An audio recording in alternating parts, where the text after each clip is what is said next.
আসন্ন প্রোমো ফেস্টে জনপ্রিয় শিল্পী পাপনের মনোমুগ্ধকর লাইভ পারফরমেন্স দেখার উত্তেজনায় উদয়পুর সহ দূরদূরান্তের বিভিন্ন এলাকা থেকে হাজার হাজার দর্শকদের ঢল নেমেছে ডিএম অফিসে। ভিআইপি পাস ও সাধারণ পাস সংগ্রহ করতে সকাল থেকে লম্বা লাইন, অনেকে ভোরবেলা এসে দাঁড়িয়েছেন যাতে কোনোভাবেই সুযোগ হাতছাড়া না হয়।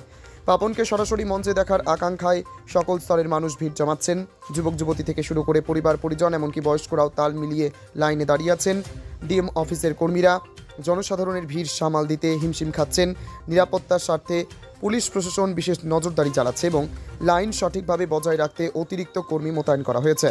উত্তেজনা, প্রত্যাশা আর উৎসবের আবহে উদয়পুর শহর এখন যেন ছোটোখাটো মেলায় রূপ নিয়েছে।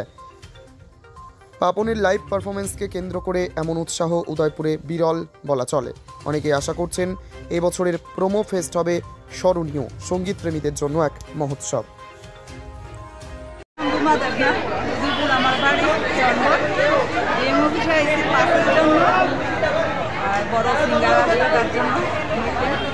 কিন্তু সব কিছুই ভালো লাগলো, একটা জিনিস ভালো লাগলো না, ওটা জলের ব্যবস্থা করেনি ওরা।